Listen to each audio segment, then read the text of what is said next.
इउनिटफोरावहाय 3,000निबो बारा सुबुंफोरनो हानि पाट आसाम सरकार भारत सरकारखौहाय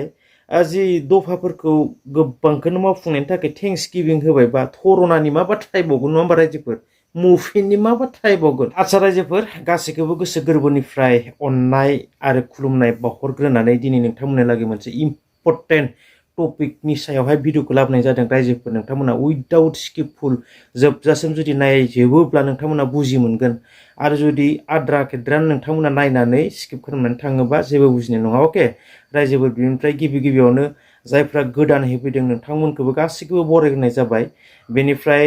नोंथांमोना सानादि मोनसे बाथ्राखौनो मानो खनले लाबबाय थायो होननानै दासान खिन्थु स्टार्टिंआव किसुमान बाथ्राफोरखौ बुंग्रोनांगौबो जायो अके रायजोफोर बेनिफ्राय दिनैनि कन्टेन्टआव थाङैनि सिगांनो आथिखालाव जोङो मबाइल खेवबानो इउटुब खेवबानो नेट खेवबानो अनलि पलिटिक्सनि निउस जों नुनो मोनो नङा होमबा सोरबा इउपिपिएलनिफ्राय बिपिएफबो हाबनाय सोरबा बिपिएफनिफ्राय इउपिपिएलआव हाबनाय सोरबा बिजेपिनिफ्राय बिपिएफबो हाबनाय नङा होमबा रायजोफोर दा गोबां रायजो राजाफोरनि गोसोआवबो गोबां रायजो राजाफोरनि गेजेरावबो माने बेफोरबायदि निउसखौ नायनो गोबां हाबदाब नङा होमबा रायजोफोर बिपिएफआव दिनै खैजोन हाबखो इउपिपिएलआव दिनै खैजोन हाबखो इउपिपिएल सापर्टारफोरा हयथ' सानो खोमानाय बिपिएफआव दिनै खैजोन हाबखो बिपिएफनि सापर्टारफोरा सानो खोमानाय दिनै इउपिपिएलआव खैजोन हाबखो नङा होमबा खालि हाबलाय ओंखारनायनिल' निउस नङा होमबा रायजोफोर अके बेफोरनि गेजेरावनो आं मोनसे ओरैबायदि मोनसे इम्पर्टेन्ट साननो गोनां सिन्था खालामनो गोनां सिन्था खालामथावना मोनसे टपिक आं लानानै फैदों रायजोफोर मिथिबायना नोंथांमोना बेखौ उइदाउट स्किपफुल नायबानो जाबाय अके बाथ्राया जाहैबाय रायजोफोर जोंहा इउपिपिएल सरकार नङा होमबा रायजोफोर बिथांमोनाहाय मोनसे थेंक्स गिभिं प्रग्राम बिथांमोनाहाय एरेन्ज खालामदों लाख थाखा गारनानै बिथांमोनाहाय एरेन्ज खालामदों नङा होमबा रायजोफोर बिनिफ्राय मोजां मोनसे स्टेज डेक'रेसन खालामनानै सिगाङावहाय फुलफिल्डआवहाय स्टेजाव गिदिर माने आसामनि मिनिस्टारनि सावगारि नङा होमबा जोंहा नरेन्द्र मदिनि सावगारि बिनिफ्राय हम मिनिस्टारनि सावगारि बिथांमोननि फट'खौ गिदिर माने स्टेजाव सिथाबना दोननानै बिथांमोना मोनसे प्रग्राम खालायदों मा प्रग्राम बियो थेंक्स गिभिं प्रग्राम साबायखर बावनाय प्रग्राम होनना बुंदों नङा होमबा रायजोफोर बेनिफ्राय बिथांमोना जाहैदों अनलाइननि गेजेरजोंहाय माने हामग्लायथि बावहरगोन होननानै बुंदों नङा होमबा रायजोफोर दा बेनि गेजेरावनो मानि थाखाय थेंक्स गिभिं आं खेबसे बुंबावदो रायजोफोर नैबे क्लिपखौ खोनासंना लाग्रोदो रायजोफोर मोजाङै आंनि साइडआव होदों बेखौ खोनासंना लाग्रोदो जोंहा इउजि ब्रह्म बिथाङाहाय मानि थाखाय बे थेंक्स गिभिं प्रग्रामखौ लादों नोंथांमोना खोनासंना लाग्रो माने आबुं जानो थांगासिनो दङ आरो 3 बोसोराव गोजोन जि मोनसे गोरोबथा बे गोरोबथाखौ गोबां दफाफोरखौ मावफुंनाय जाबाय बिनि थाखाय जोङो साबायखर बावनाय खोनाबाय दा रायजोफोर नङा होमबा आसाम सरकार भारत सरकारा बिटिआरनि जि क्ल'ज दंमोन जि मावनो गोनां जि दफाफोर दंमोन बेखौ गोबां मावफुंबाय नङा होमबा बिटिआरनि जि दफाफोरखौ गोबांखौनो मावफुंनायनि थाखाय बिथांमोना भारत सरकार आरो आसाम सरकारखौहाय साबायखर बावनाय मोनसे प्रग्राम लादों मोनसे फारिलाइ लादों नङा होमबा रायजोफोर नाथाय साननो गोनां बाथ्राया मोनसे जोंहा आबसु नङा होमबा अल बड' स्टुडेन्टस इउनियननि जि गाहाय आफादगिरि दिपेन बर' साराहाय निउस पर्टेलनि गेजेरजों मोनसे बाथ्रा दाखालिनिफ्रायनो बुंबाय थादों दि बिटिआरनि जि दफा क्ल'जफोरखौहाय डिसेम्बरनि गेजेराव बा 2024 मायथाइनि सिगां जुदि मावफुङाब्ला मुभमेन्ट खालामफिननाय जागोन धरना होनाय जागोन नङा होमबा आरो बुंबाय थादों क्ल'जफोरखौ इमप्लिमेन्टेसन खालामनायाव गोबां स्ल' जादों गोख्रै जायाखै जुदि थेंक्स गिभिं प्रग्रामखौ जुदि लाबायबा आसाम सरकार भारत सरकारखौहाय जि दफाफोरखौ गोबांखौनो मावफुंनायनि थाखाय थेंक्स गिभिं होबायबा थरनानि मा बाथ्रा थाइबावगोन नङा होमबा रायजोफोर मुभमेन्टनि मा बाथ्रा थाइबावगोन ना माने गोबां कनफिउजन नङा होमबा रायजोफोर नोंथांमोना कनफिउस जादोंना जायाखै मिथिया दे आं हले कनफिउस जादों दे रायजोफोर मिथिबायना थेंक्स गिभिं प्रग्राम लादों दफाफोरखौ मावफुंनायनि थाखाय थेंक्स गिभिं प्रग्राम लादों बेनिफ्राय बेराफारसेथिं क्ल'जफोरखौ मावफुङैनि थाखाय जाफुंहैनो थाखाय धरना होनो थाखाय मुभमेन्ट खालामनो थाखाय थांखि लादों अल बड' स्टुडेन्टस इउनियना नङा होमबा रायजोफोर खिन्थु फिउचाराव मा जानानै दं आं बेखौ मिथिया दे एक्सुवेलि साननो गोनां नङा होमबा रायजोफोर ना सिं सिं मोनसे गोदोर माबायानो जाफुंनानै दोङो नामा जाया एलाउड जायाखै बा डिक्लेयार जायाखै बिदि जानानै दं नामा रायजोफोर माने आं बिराद सानदो दे रायजोफोर मिथिबायना नोंथांमोना मा सानो मिथिया कमेन्ट खालामनो हागोन जिहेतु थेंक्स गिभिं गासै दफाफोर माने गोबां दफाफोरखौ मावफुंनायनि थाखाय साबायखर बावनाय प्रग्राम लादों इउपिपिएलआ बेनिफ्राय फारसेथिं दफाफोरखौ मावफुङिनि मुभमेन्टनि थाखाय थांखि लानो गोनां जादों बेयाव बे मोननै बाथ्रायाव एक्सुवेलि साननो थांबा माबा मोनसे हाबनानै दङ नामा रायजोफोर एक्सुवेलि आं बुजिनानै मोनाखै नोंथांमोना कमेन्ट खालामलाय नङा होमबा रायजोफोर ना डिसेम्बरनि गेजेरावनो प्राय बहुद माबाफोरा माने दफाफोरा मावफुंजागोनखौ फुरा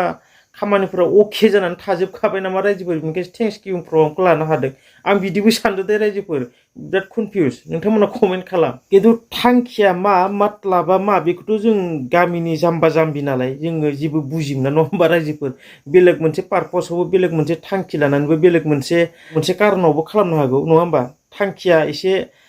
बे प्रग्रामखौ खालामनायनि गेजेरजों माबा मोनसे खामानि जागोनदां बेनिखायसो खालामदों नङा होमबा रायजोफोर जुदिहे जाफुङाखैब्ला जुदिहे मा होनना बुङो मावफुङाखैब्ला बेफोर जिहेतु खामानिफोर मावनो गोनां जेलाव थानाय एनडिपिफोरखौ सख'नाय आरो बिटिआरआव गामि सोसननाय बेफोर खामानिफोरा जुदि फुराहै जाफुंनो थाङाखैब्ला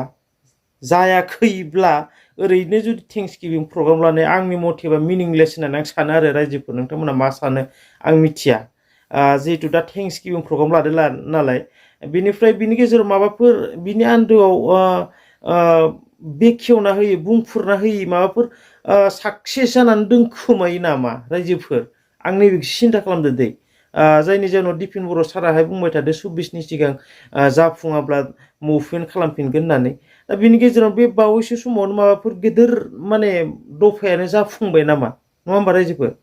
जुदिहे बेबायदि बाथ्रा गैयाब्ला बिदि जाफुंनायनि मावफुंनायनि जुदिहे बाथ्रा गैयाब्ला थेंक्स गिभिं प्रग्राम लानायनि मिनिंलेस नङाब्लाथ' बबे मोनसे दफा मावफुंनायखौ लानानै थेंक्स गिभिं प्रग्राम खालामखो आसलते रायजोफोर कमेन्ट खालामलाय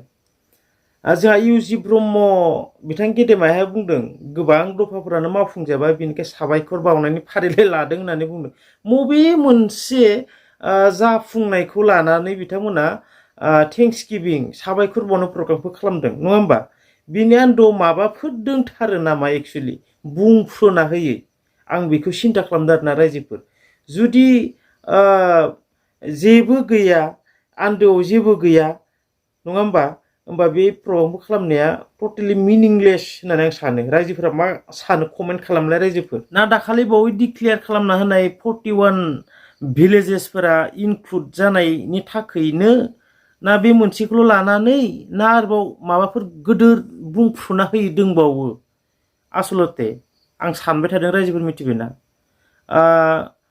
दाखालि बावै 41 भिलेजफोरा हाबबाय इनक्लुड खालामबाय गभर्नराबो एप्रुभ खालामबाय बिनि थाखायनो ना आरो माबाफोर दंबावो आं कुइसना बिसो दे रायजोफोर मिथिबायना बेनिफ्राय रायजोफोर गुबुन मोनसे बाथ्राया जाहैबाय जोंहा इउजि ब्रह्म मानबगेदेर इउजि ब्रह्म बिथांहाय मोनसे बाथ्रा बुंबावदों सनितपुरावहाय 3,000निबो बारा सुबुंफोरनो हानि पाट्टा होबाय होननानै बिथाङा बुंदों नङा होमबा नोंथांमोना खुद खोनासंना लादे आङो क्लिपखौ एसे होनो होगोन बे गभर्नमेन्टनि नाजानायावनो सनितपुर आरो बिश्वनाथआव हाग्रा ओनसोलाव थानाय रायजो राजाफोरनिफ्राय प्राय 3,000सो खाथि खाला 3,000सो मानसिफोरनो हा पाट्टा अलरेडि होनाय जाबाय आरो होनो थांबावगासिनो दङ बिनिफ्राय कमेन्ट खालामनाय रायजोफोर